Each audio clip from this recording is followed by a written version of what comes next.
Bloomberg Audio Studios. Podcasts, radio, news. Sticking with earnings, Carvana out with its report overnight. And while the company had a strong fourth quarter and a rosy outlook, shares are down significantly today. Let's get some answers from CEO Ernie Garcia. Ernie, clearly shares are reflecting some skepticism. And in particular, your gross profit per vehicle declined. What was behind that fall? And do you expect it to rebound this year? Sure. Well, first of all, thanks for having us. And to try to briefly answer that question specifically, I think there's seasonality in retail GPU, and we saw that a little bit this year. But I think there's a way bigger story going on that we're extremely proud of, and that's that we just had the most profitable year in automotive retail history, and we did it while growing at 33% for the year and 50% in the quarter.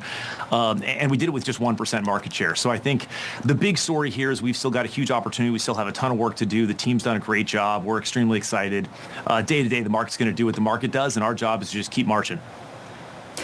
We're seeing some pullback in the retail sector, and I'm curious if this bodes any kind of weakness for Carvana. Where do you see used car prices going this year? Is there any vulnerability to your consumers being more touchy around inflation?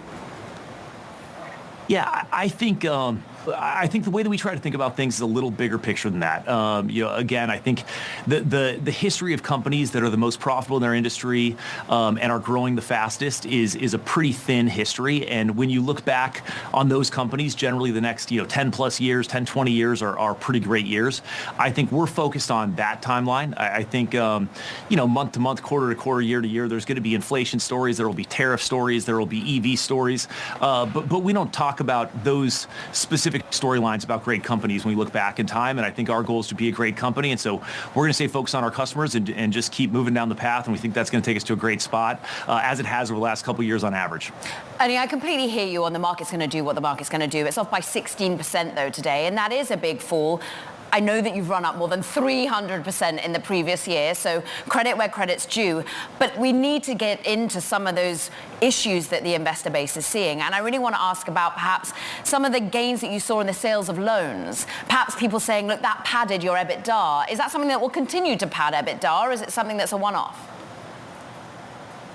I think it's something that's been a consistent contributor for the last couple of years. So I don't think we expect major changes there. I think since you brought up EBITDA, and my job is to make sure I frame all this as positively as possible, we increased our EBITDA by 4 times year over year. So I think that's pretty great. Is another line that points in a very good direction. So like I said, I think we got to focus on our customers, give them a great experience that they love, give them a ton of selection, give them a great value.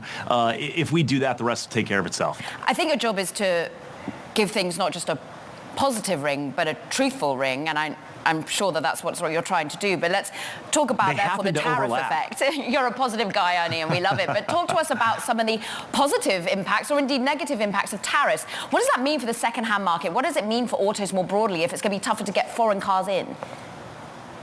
So I think that's incredibly complicated. And I think there's probably a lot of people that are better positioned to answer those questions than we are. So I unfortunately am going to give you a very unsatisfying answer to that. We will pay attention. We'll react to whatever happens. But again, I think what's going on inside of Carvana is, we grew at 33% last year. That's so large compared to anything that can happen macro. And so we think it's smarter for us to stay focused on our customers and on what we do, because it's just a bigger range than anything that's going to happen from a macro perspective.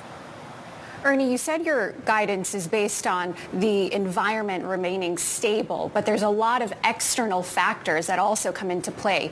Which ones are you paying attention to specifically? Given to Caroline's point, tariffs do play a role, inflation does play a role. What will you be focused on to make sure that guidance stays on track? Yeah, I think everything you just mentioned. I think that, we'll see. I think there's a lot of uncertainty about what happens with tariffs. There's a lot of uncertainty about what happens with inflation. I think if you ask 2 people, you get 3 answers. I think there's a lot of uncertainty about what's going to happen with rates. We're going to pay attention. We're going to adapt to our environment, and we're going to keep moving forward. So I think we watch all of that. Of course, investors watch that very closely as well.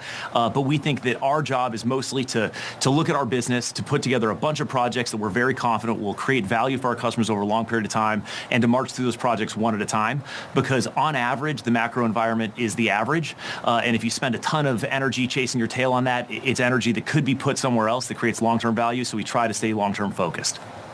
In other parts of the car market, autonomous vehicles is kind of the next big thing. How are you thinking about how that might affect your business model? Are you looking to buy more of those types of cars wholesale, or how do you bring in that kind of business into the fold? Sure. Well, so I think a related concept is EVs. We put out a report today that said that 5.7% of our sales last year were EVs. That compares to 1.3% for the used market in total. So we're 4 times more likely to sell an EV to our customers. We're believers in EVs. We generally set up our system where it's a pull system, so we're buying the cars that our customers want. As autonomous vehicles start to become more available, we will certainly buy more of those and provide those to our customers. And in general, I think we're fans of any technology that pushes things forward. We think that as a 1% market share holder, we will likely be beneficiaries of any change in the market, any shakeup. We're very well positioned to take advantage of because our customers love our offering, and it makes things a little easier for us. So we'll be rooting for EVs, we'll be rooting for autonomy, and we'll be doing our best to give our customers a great experience along the way. It's great to have some time with you today. Thanks for coming on. All the positivity. You too. Carvana Thank you. CEO Appreciate it. Ernie Garcia.